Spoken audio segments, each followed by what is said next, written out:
Okay, let's see. We're working.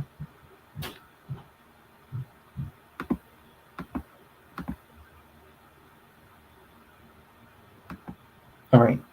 Okay. Well, good evening, everybody, and thanks again for listening. Hello, hello, hello, hello. Welcome to another edition of the Beauty in Us Radio right here on Awesome Guide Radio.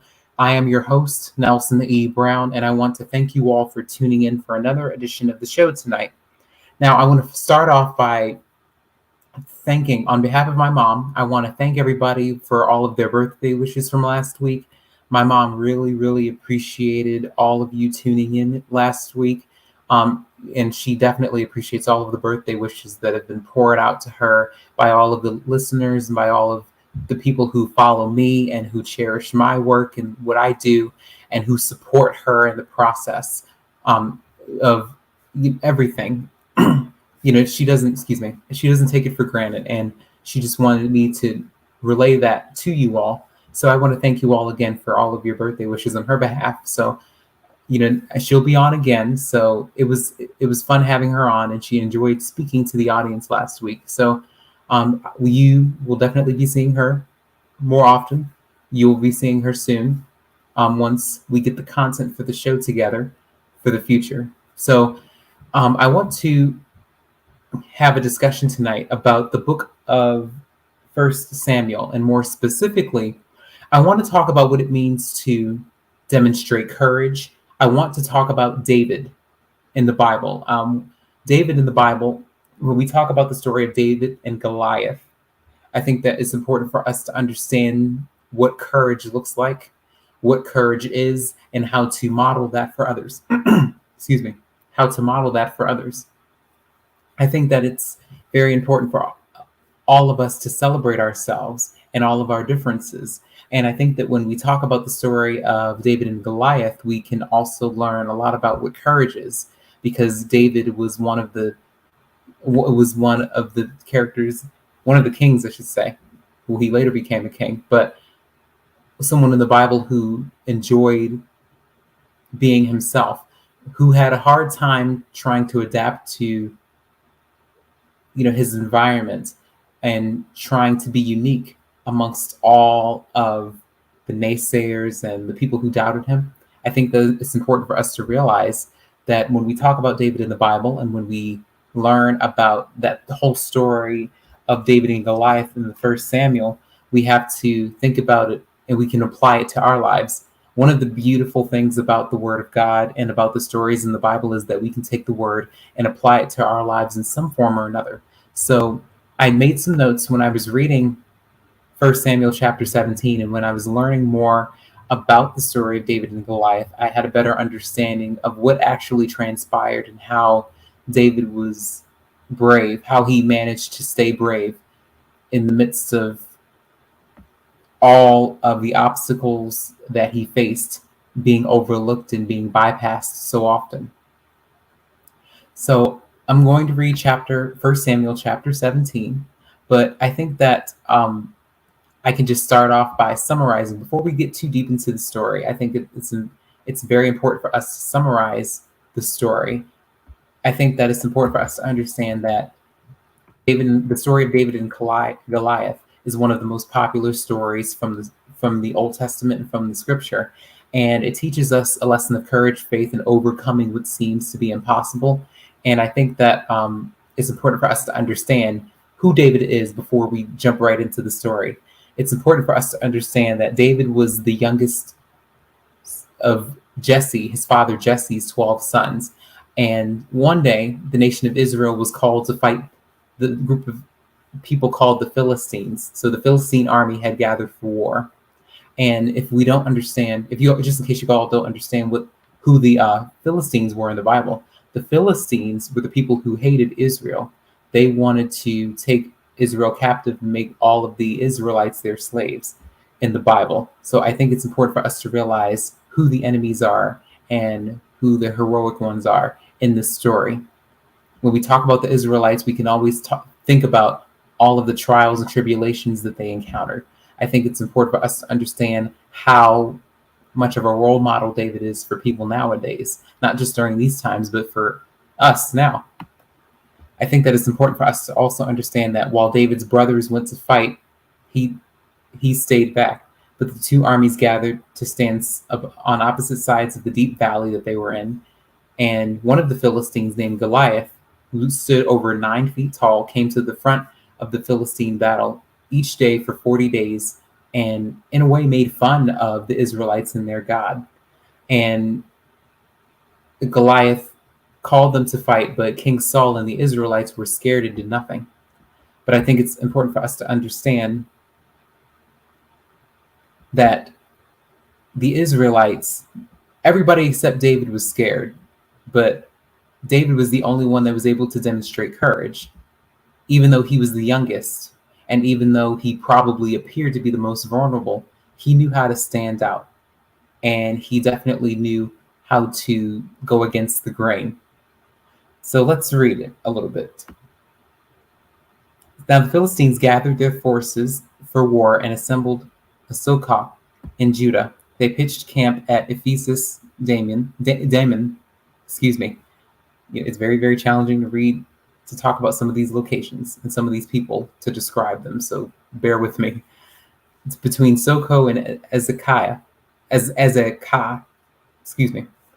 Saul and the Israelites assembled and camped in the valley of Elah and drew up their battle line to meet the Philistines. The Philistines occupied one hill and the Israelites another, with the valley between them. A champion named Goliath, who was from Gath, came out of the Philistine camp. His height was 6 cubits and a span. And again, this is the New Living Translation. He had a bronze helmet on his head and wore a coat of scale armor of bronze weighing 5,000 shekels. On his legs he wore bronze greaves, and a bronze javelin was slung on his back. His spear was like a weaver's rod, and its iron point weighed 600 shekels. His shield bearer went ahead of him. Goliath stood and shouted to the ranks of Israel, Why do you come out and line up for battle? Am I not a Philistine, and are you not servants of Saul? Choose a man and have him come down to me. If he is able to fight and kill me, we will become your subjects. But if I overcome him and kill him, you will become our subjects and serve us. Then the Philistines said, This day I defy the armies of Israel. Give me a man and let us fight each other. On hearing the Philistines' words, Saul and all the Israelites were dismayed and terrified. Now David was the son of Ephrathite. Excuse me. Again, please bear with me. These locations and some of these names of these people are challenging for me, so please bear with me. Named Jesse, who was from Bethlehem in Judea. Jesse had 8 sons, and in Saul's time he was very old. Jesse's 3 oldest sons had followed Saul to the war. The firstborn was Eliab, the second was Abinadab, and the third Shammah. David was the youngest. The 3 oldest followed Saul, but David went back and forth from Saul to tend to his father's sheep at Bethlehem.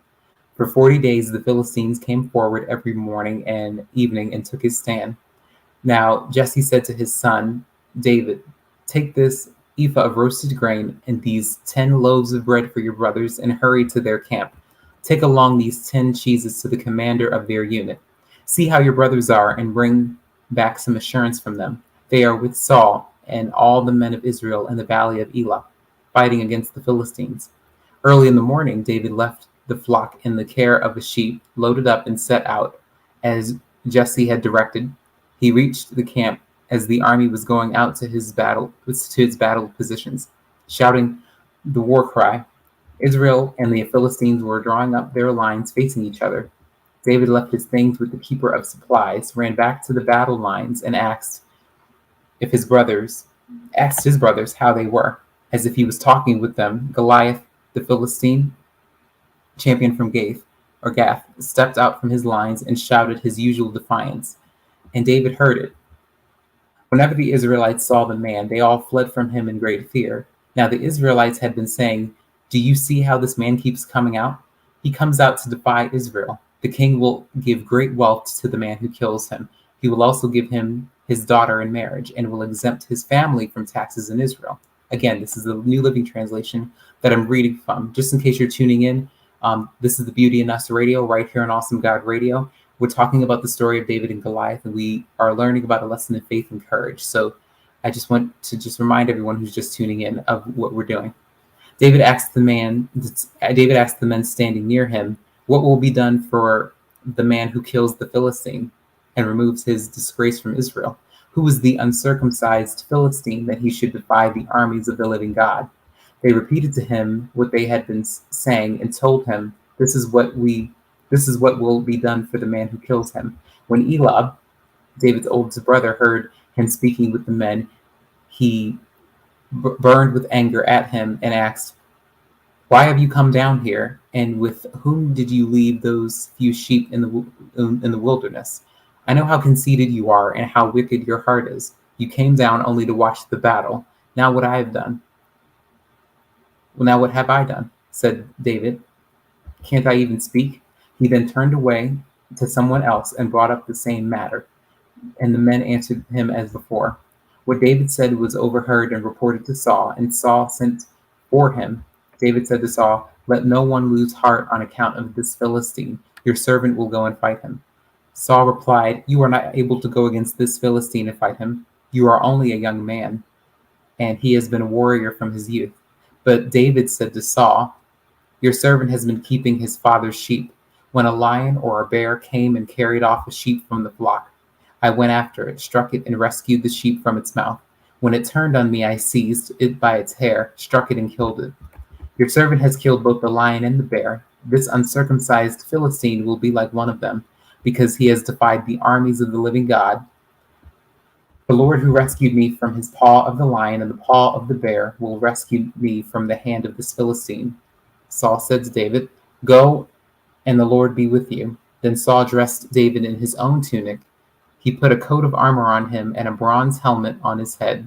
David fastened on his sword over the tunic and tried walking around because he was not used to them.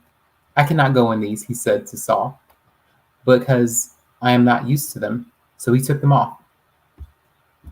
Then he took his staff in his hand, chose 5 smooth stones from the stream, put them in the pouch of his shepherd's bag, and with his sling in his hand approached Philistine.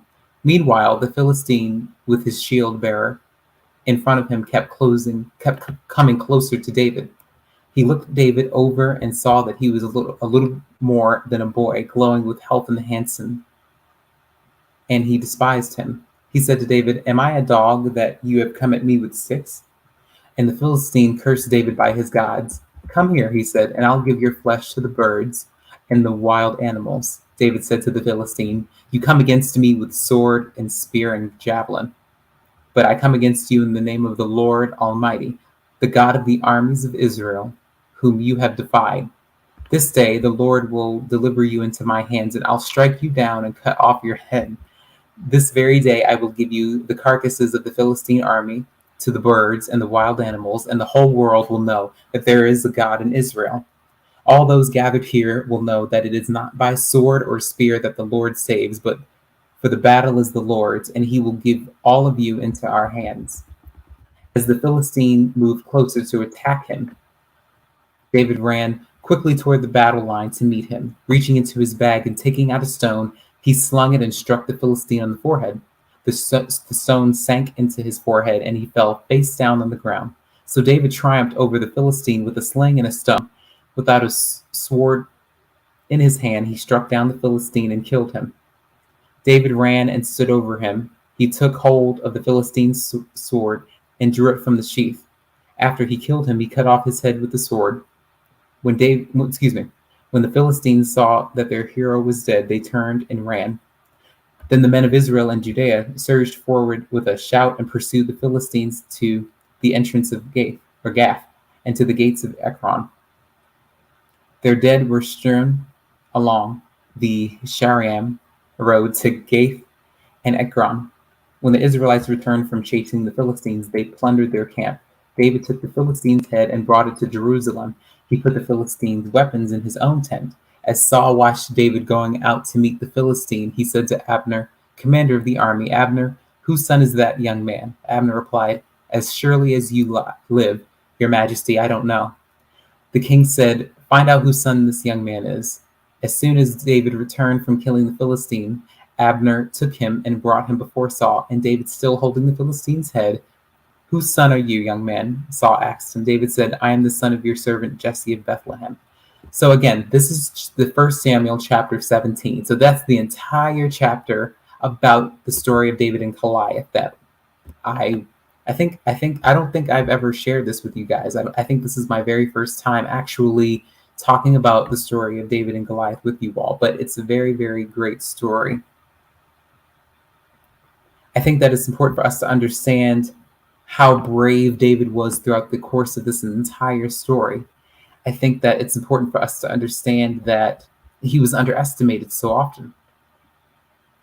David was sent by his dad Jesse to visit the front lines and bring back battle news from his brothers.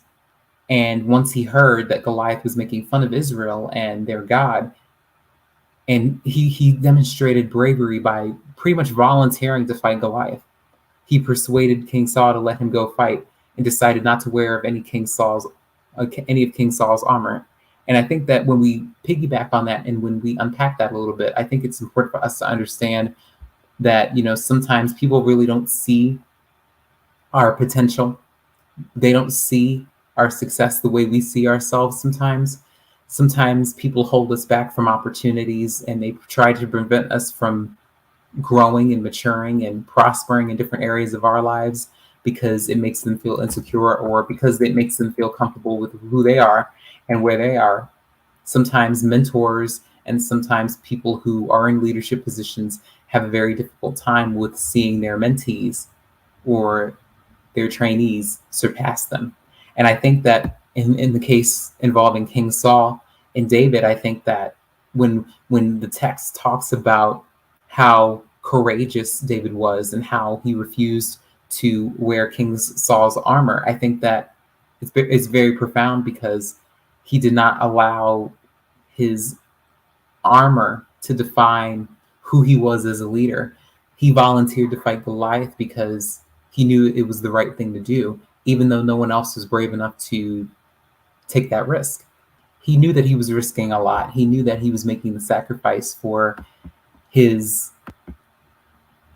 brothers and for his family and for the Israelites, the other Israelites.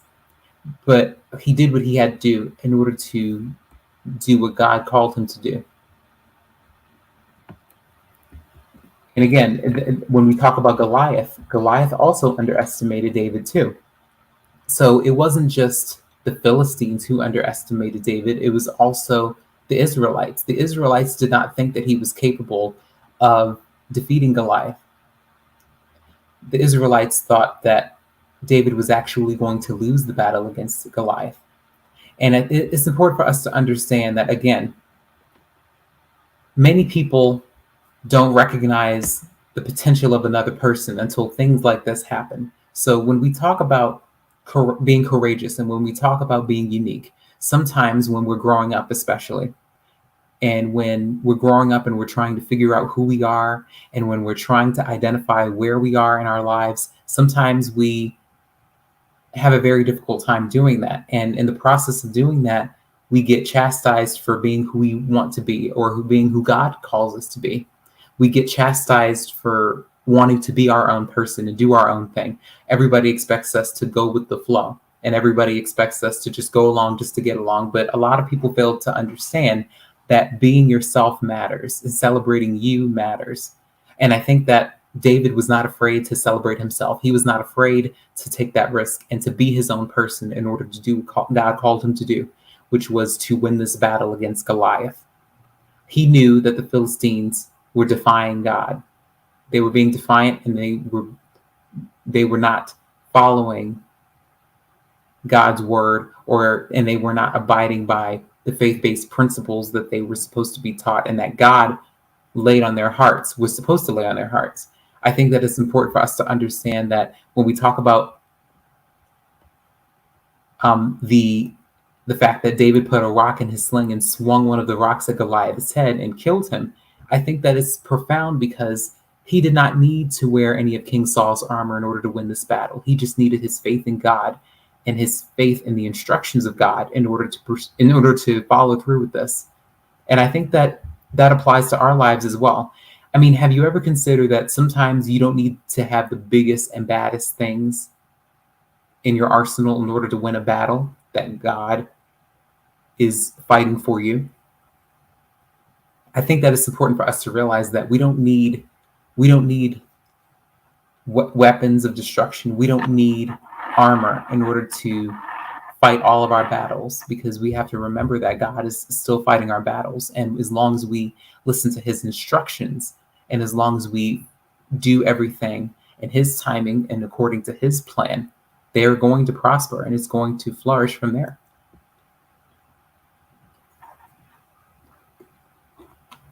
I think it's important for us to understand that the flesh tells us all the time that it's good to fight back on our own terms, and it's good to do what we want to do and seek revenge the way we want to seek revenge, or fight the way we want to fight. Our flesh is very powerful in that way, but the spirit is even more powerful when we lean on God and when we make the decision to allow him to fight on our behalf. It's very important for us to not let our flesh get the best of us when we are in a battle, and when we are in the process of trying to stand up for ourselves, or stand up for what is right, or stand up for what we believe in. We have to remember that, as long as we lean on God and as long as we listen to his instructions in the battle, we can win the battle. We can prosper. We don't need weapons of destruction. We don't need to have a full armor. Just like with King David, he tried to put his own armor on David, and he forgot to remind David of how powerful God was and how more impactful it was for him to lean on God instead of leaning on the fact that, and just banking on the fact that the armor was going to sustain him and protect him during that fight. So I think my question for tonight is, what are you fighting against? What battle are you fighting against? What are you trying to lean on God for? And what are you fighting against? What is your flesh fighting against? And what is God fighting on your behalf? Because I think that a lot of us, again, we forget that God is supposed to be fighting our battles for us. And when we talk about David in the Bible, and when we talk about the story of him and Goliath, we have to remember that our uniqueness matters. Our courage matters. Our bravery matters. He did not have, and we have to remember, David was young. This had nothing to do with his age. This had nothing to do with his gender or his position in the family. This was about his character and his integrity as a young man. And that's what brought him to the position as a king later on. And, that's in another part of the text. But I think it's important for us to understand that when we fight our battles the way God wants us to, instead of the way our flesh wants us to, we can demonstrate our true character. We can demonstrate how much integrity we really have. I mean, just think about it. Think about all of the battles that you fought with your flesh versus the battles that you fought as you leaned on God for the support and for the motivation. Some of us don't need to be God, because some of us, we let our personal feelings interfere with the way God wants us to handle situations, especially when we may be suffering in the process, or maybe someone we love may be suffering in the process, of fighting that battle. Some of us just have to let that battle go and give it to God. And as challenging as it is, it's very important for us to understand that we can't win every battle on our own. And some battles we just have to take the loss, because there is a lesson in that. There is a moral in that God always shows us through each and every battle, whether we win or whether we do lose. It's supposed to teach us a lesson. And I think that that's what the story of David and Goliath is about. And when the Philistines turned away and ran, when they saw that their giant hero was killed, Israel won the battle because of David. They won the battle because David is the only one who had faith and trust in God. Israel was so scared they forgot how big God was, how impactful God was, and how much more powerful he was than Goliath and his Philistines and the rest of the Philistines. So that's why it's important for us to just think about all of the battles that we're fighting right now with our flesh, and all of the battles that we are fighting right now that we can lean on God for to fight for us, so that we won't have to carry that extra weight, and so that we won't be in a position to suffer unnecessarily or struggle with that battle unnecessarily. We can cast all of our burdens down on the Lord so that he can take care of them for us, and so that he can guide us through and lead us through that successfully. Some of us are so overwhelmed with so much anxiety, anxiousness, and depression and worry that we can't we just can't flourish the way we want to flourish. We can't prosper the way we want to prosper because of the ample amount of stress that we put on ourselves in order to fight our own battles, and in order to use our flesh in order to get back at others or fight against others. I mean, we spend so much time doing that. We spend so much time concerning ourselves with what the outcomes will be if we don't win the battle, or if we fight the good fight as much as we can, but we still lose in the process. We stress ourselves out about things that are out of our hands. We stress ourselves out about things that are out of our control, when we are supposed to lean on God for everything, because he supplies us with what we need, and he supplies us with what he blesses us with each and every day, all the time. I think it's important for us to understand that David and Goliath were polar opposites of each other. David was a young man with little to no experience, and Goliath was an older gentleman with much more experience in the battlefield. But again, what the distinction between them is, the primary distinction between them is that David had his God, and Goliath just relied solely on his weapons of mass destruction that he thought he had. So again, when we talk about this, we have to remember how impactful God is. We can't allow other people's influence to determine what our decisions are going to be. And we cannot allow that to determine whether or not we are going to bless God and serve God and lean on God for everything. We can't allow everybody else's influences to leave us feeling distorted and confused about what's next, or what's to come, or what we should or should not anticipate.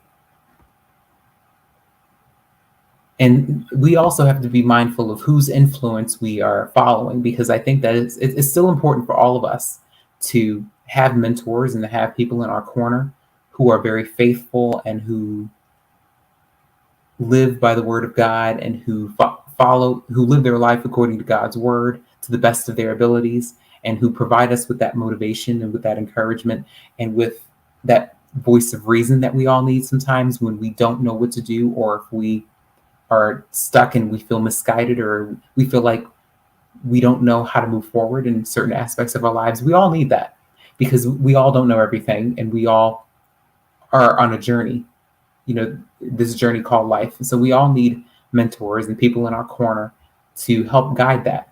But it's still up to us to stand on our own foundation, and it's still up to us to do what God has called us to do, and what God lays on our hearts to do each and every day. Because all of us have a purpose. We were born for a purpose, and we were born to demonstrate and reflect the love of God the way he's to others, the way he's reflected that back to us. And I think that when we think about David and when we think about his leadership, we have to remember that him being that role model for Israel, and him having that courage to fight the battle God's way instead of his own way, I think that that's very impactful, and I think that that should be recognized. And there are so many Davids out there. There are so many people whether it's your family, whether it's, in your workplace, whether it's in your school, whether it maybe even your friends or neighbors. All of us know Davids. I think it's important for all of us to recognize who our Davids are, because there are people out there every single day who lean on God for support and encouragement. And it's also important for us to realize who the Goliaths are too, because we have to remember that everybody does not understand how to lean on God for their support and for the battles that they fight each and every day. And that's unfortunate, but it's our responsibility as Christians to lean on God for all of our battles so that he can fight them for us, and so that we won't be in a position to have to fight our battles ourselves. David and Goliath, I think that it's one of the most popular stories in the Bible, because I think that both of them demonstrate how practical it is for us to end up in a situation like that. I mean, all of us have battles. All of us have been in battles. All of us have won battles, and all of us have lost battles. But I think that it's important for us to understand that you take the good and you take the bad and you make the most of it. And God always makes the best of it at the very end.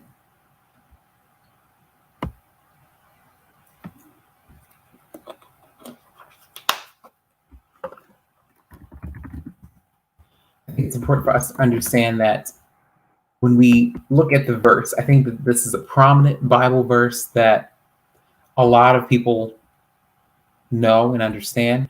I think it's important for us to understand that in Romans chapter 8, verse 28, it says that, and we know that in all things, not some things, but all things, God works for the good of those who love him, who have been called according to his purpose. So again, Romans 8:28 is telling us that, good things and bad things happen to everybody. So that includes the battles that we are facing, and the trials and tribulations that we may be in. Good things and bad things happen to everyone, but God is able to take the good and the bad and make the most of it, to bless us with something extraordinary in the process. What people do that's intended to harm us, God uses for good. So even in the story of David and Goliath, we have to understand that the Philistines, even though they despised, I'll say, they despised Israel, and they had their own agendas. They wanted to make their Israelites their slaves, so that they would be in the position to do whatever the Philistines told them to do. That's what the Philistines wanted. That's what their hearts desired. And that was intended for harm, and that was intended for evil. But with the Israelites, with David, good triumphed. Good outweighed bad in this story. Because, again, David went into this understanding what he was called to do by God. He went into this battle not even thinking about himself. He was thinking about who was going to be impacted by his decision to fight Goliath. He did not think about himself at all. He did not think about what he was going to get out of this battle. He didn't think about whether or not he was going to lose or whether he was going to win. He just went in to fight, and fight God's way. And King Saul thought that Goliath was too big to fight, and David thought he was too big to miss. But I think that that's important for us to understand as well.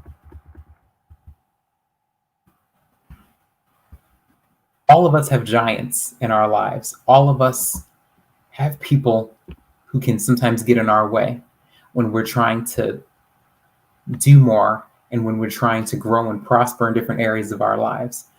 But it's important for us to handle our battles God's way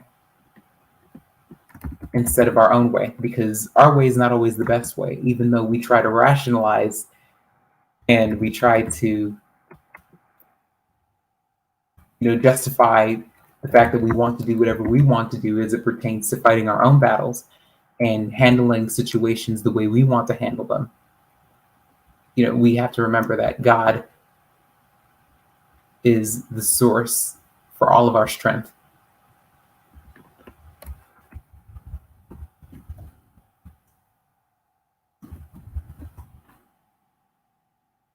So I think that it's important for us to understand that in Ephesians chapter 6, verses 12 through 18, it says that for our struggle is not against flesh and blood, but against the rulers, against the authorities, against the powers of this dark world, and against the spiritual forces of evil in the heavenly realms. Therefore, put on the full armor of God, so that when the day of evil comes, you may be able to stand your ground, and after you have done everything, to stand firm then, with the belt of truth buckled around your waist, with the breastplate of righteousness in place, 15, and with your feet fitted with the readiness that comes from from the gospel of peace. In addition to all this, take up the shield of faith, with which you can extinguish all the flaming arrows of the evil one. Take the helmet of salvation and the sword of the Spirit, which is the word of God, and pray in the Spirit on all occasions and with all kinds of prayers and requests. With this in mind, be alert and always keep on praying for the Lord's people, for all the Lord's people.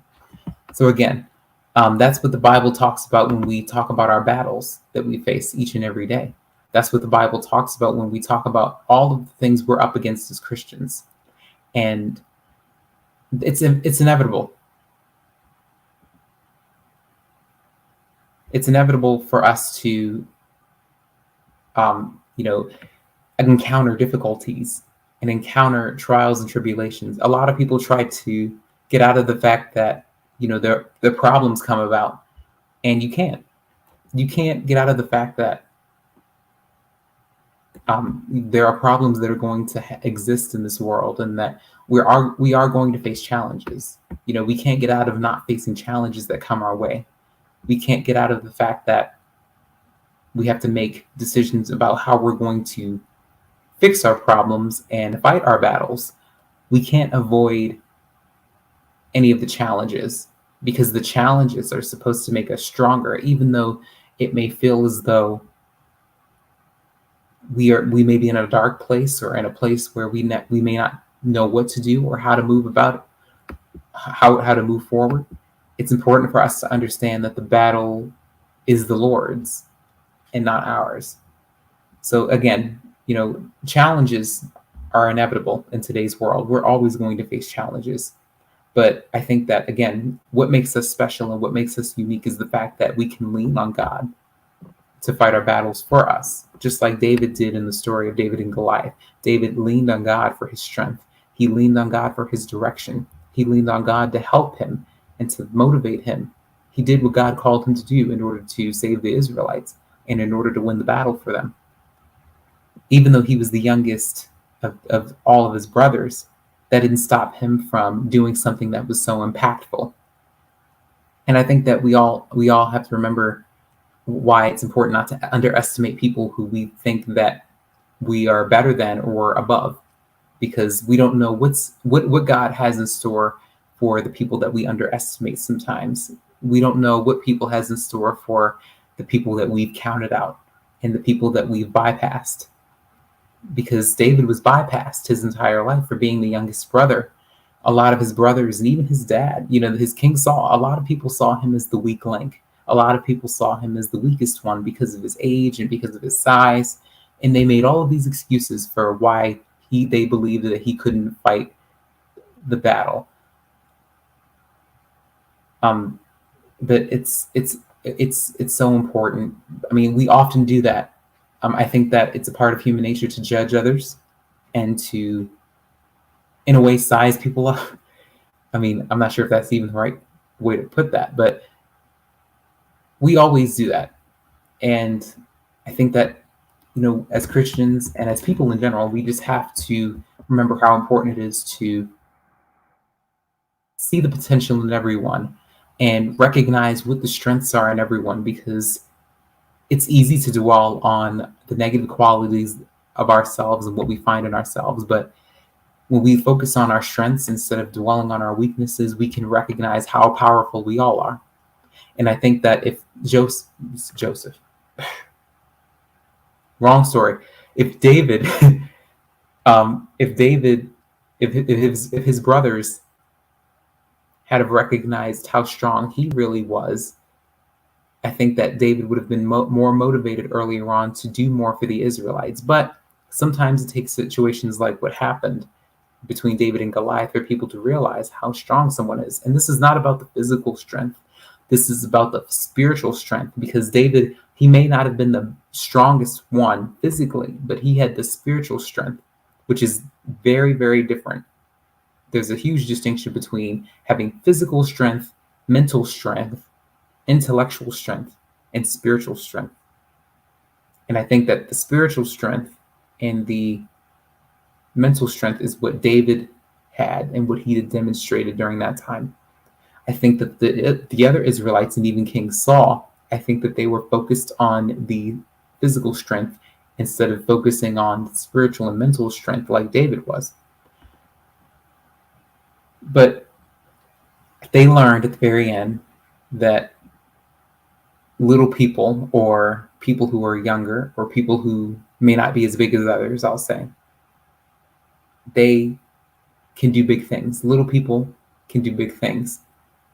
No matter how young they are, no matter how small they are, no matter what their disadvantages may look like or what they may be, little people can do big things. And I think that that's a huge lesson in all of this. I can even relate to it myself. I've shared with all of you guys about the fact that I was bypassed a lot growing up in school, and I think that a lot of people, because of my personality and because of how I came across, a lot of people did not understand who I was or what I was. They didn't know which category to put me in, to place me in, and they didn't really know how to read me. So a lot of people passed judgment on me earlier on without even giving themselves a chance to get to know me for who I am. So I can definitely understand where David is coming from. I can identify with David in the Bible because I know what it feels like to be bypassed. When you see everybody else moving forward in different areas or in different aspects of their lives, you see other people being granted opportunities. You see other people, and in my case, thriving, and succeeding. And while you may feel like you're stuck, you're still stuck where you are, while other people aren't. So I understand where David is. When he was, when we talk about this story. So when we have to remember that when we are in a position where we may feel like we're not worth it, we have to remember what our strengths are, because being you matters, and we have to recognize how special we are. And David was able to recognize how beautiful he was on the inside and how beautiful his faith in God was, so that he can that can transcend into his battles that he fights. He was walking like a giant, and he was in a position where he did not have to go with the flow in order to be happy. He did not have to go with the flow in order to win this battle. He did not have to go with the flow in order to fit in, so to speak. So when we talk about this, and again, I can relay this information to you guys like I have before, when we are all bypassed, we all have a sense of shame. I mean, it definitely messes with our self-confidence when we're bypassed and when people don't really grant us opportunities to be better and do more. I think it's important for us to realize how important it is for us to recognize everyone's unlimited potential, because no one wants to feel ashamed. No one wants to feel counted out. And no one wants to feel like they're not worth anything. And oftentimes people directly and indirectly make people feel as though they're not worth their time or their energy because of their size or because of a disadvantage that they may think that they have, or even the advantages that they think that they don't have. Goliath focused more on the petty things about David. He focused on the fact that David did not have the physical strength and he did not measure up to him in his abilities, not by the spirit, but in the flesh, to fight the battle. and to fight the battle the way God wanted him to instead of the way he wanted to. So I think it's important for us to understand that some of our battles, it's not worth getting ourselves in trouble for, because sometimes we want to fight that battle and we want to do things our way, and God shows us who's boss, and he shows us how battles are supposed to be fought. Not our way, but his way, because he's much wiser and he knows what the outcomes will be, and he knows how we are and what our personalities are. And sometimes he knows, well, all the time, I'll say, he knows what's good for us and what's not so good for us.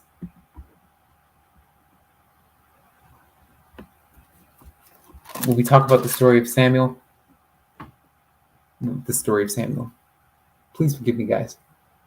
When we talk about the story of David and Goliath, I think it's important for us to understand that courage has nothing to do with how strong you are physically. It's about your intellectual and mental strength. Because David, he didn't win this battle on his own by showing his strength. He won this battle because he believed in God and he leaned on him for his strength.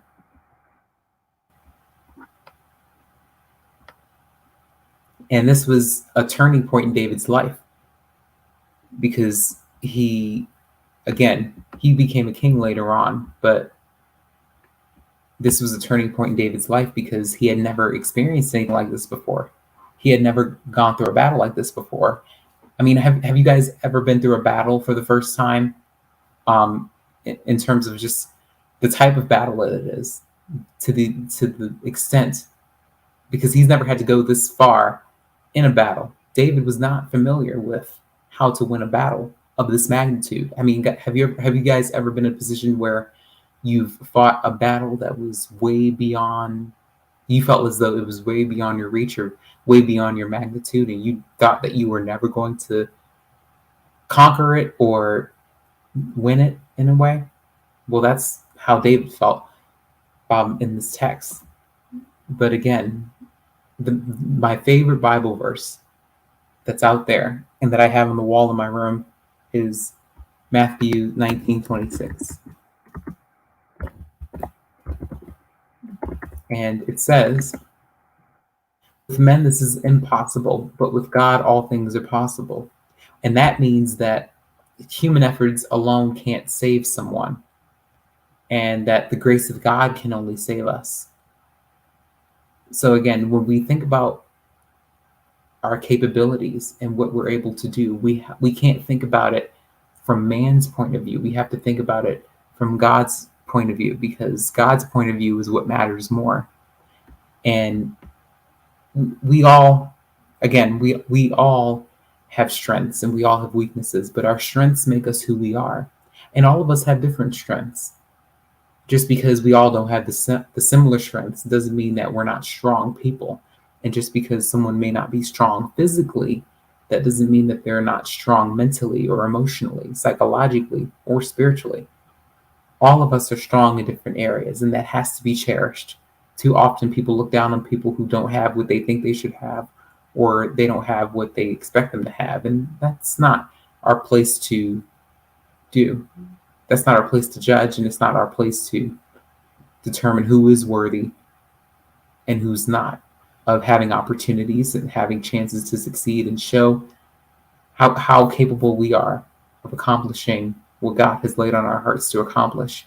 And even in terms of fighting our battles, we can't let our egos get in the way of doing what God has called us to do and doing what's best for God's people.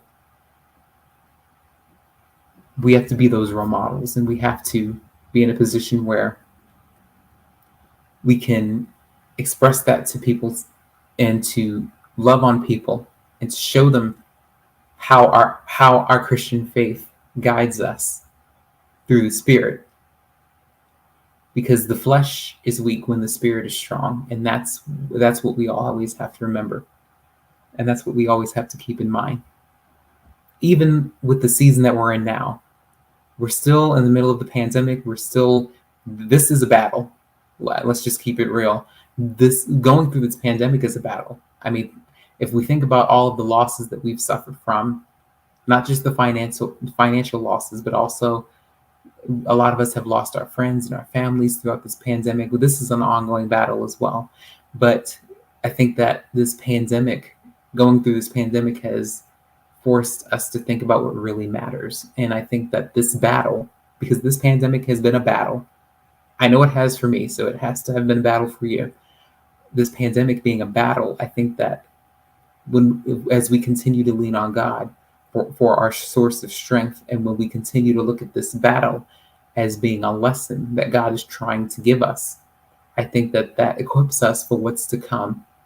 Even if we never get back to that normalcy, that sense of normalcy that we once had prior to the pandemic, we can still lean on God for this battle, because we are following our faith, and we are believing, and we are using our courage to believe in our Heavenly Father instead of ourselves, or what the news tells us, or what the facts or statistics or the numbers show.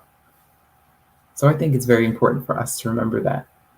And it's very important for us to understand that David, he was a young man. He may have been the youngest of all of his brothers. He may have been small, and it may have looked as though, or appeared as though, he had all of these disadvantages, but by faith and through courage, he was able to win this battle against Goliath. So before we go, we're wrapping up the show in a few minutes, but before we go, I want to give you all an opportunity to, again, purchase copies. We're headed towards the end of this year. We're in the last quarter of 2021, and we're about to enter into 2022. So I want to encourage you all to purchase copies of all 3 installments of my books. So the Beauty in Us Radio, oh my God, it's been a long day, guys. The Beauty in Us, Our Reality, Volume 1 is available in a paperback and ebook format on Amazon. So check that out. Head on over to Amazon, check that out. The Beauty in Us, Vulnerable Masculinity, Volume 2 is also available in a paperback and ebook format. So head on over to Amazon for that. And The Beauty in Us, Our Souls in Armor is also available in both formats, paperback and ebook. So once you head on over to Amazon to figure that out. So you are still in the position to purchase all 3 copies of that book, and all 3 of those books within the series. I'm working on installment 4, so I want you guys to stay tuned for that, because I have much more to share, and I've been writing away. I've been writing great content for this book. So I want you all to just stay tuned, because I'll keep you posted on everything. I have another meeting with Young Men Strong on Friday at 7, from 7 to 8:30, with Young Men Strong LLC. Shout out to Miss Nija Howard again for welcoming me as the newest member of Young Men Strong. I'll be chatting with a couple of the guys from Young Men Strong about guidance and direction, and what that looks like in different areas of our lives. So that's going to happen this Friday from 7 to 8:30 p.m. So I encourage you all to, again, head on over to Young Men Strong. Our acronym is YMS. So feel free to Google that and look into that. It's a wonderful organization that I'm the newest member and junior mentee of. It's really, really beneficial for single fathers and single moms with sons, and for young men who look like me, who need that mentor, and who need that guidance, and who need that direction in areas of their lives that they may struggle in.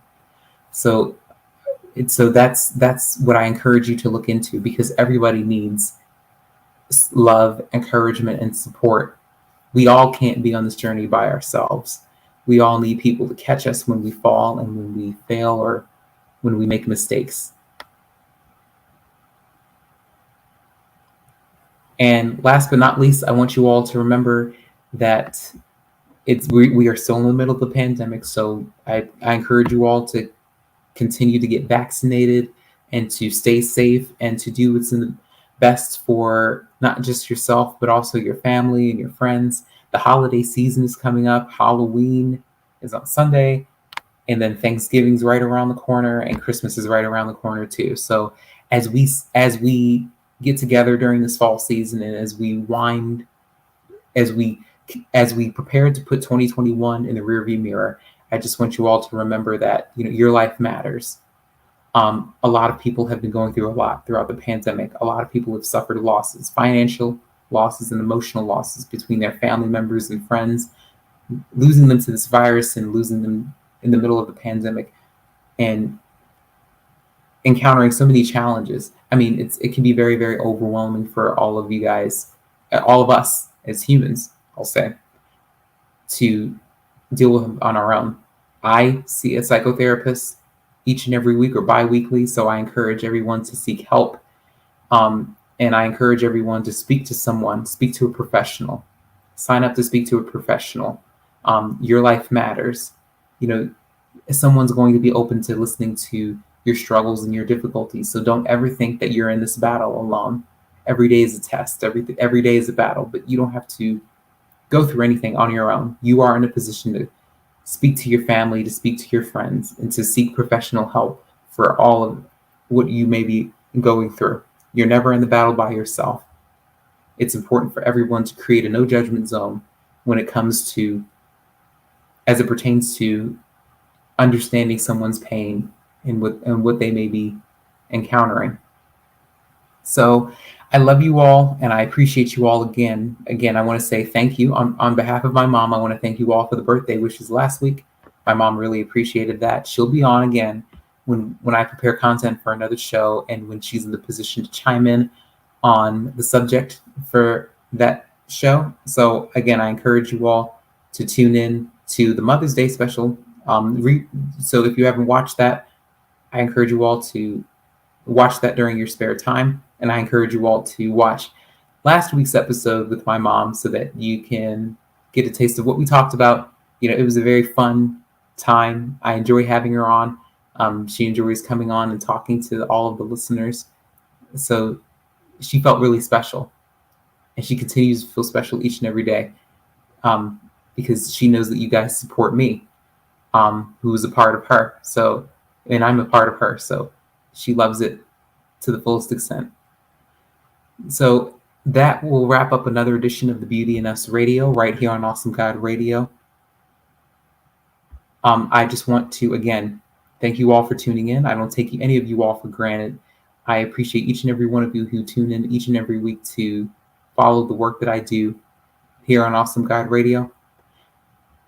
Don't forget to subscribe to all of our social media platforms. Awesome God Radio is on Twitch, Twitter, Instagram, YouTube, Facebook, and all of the other social media sites out there. So make an appointment to meet me back here on next week is November 2nd, Tuesday, November 2nd at 6 p.m. So make an appointment to meet me back here.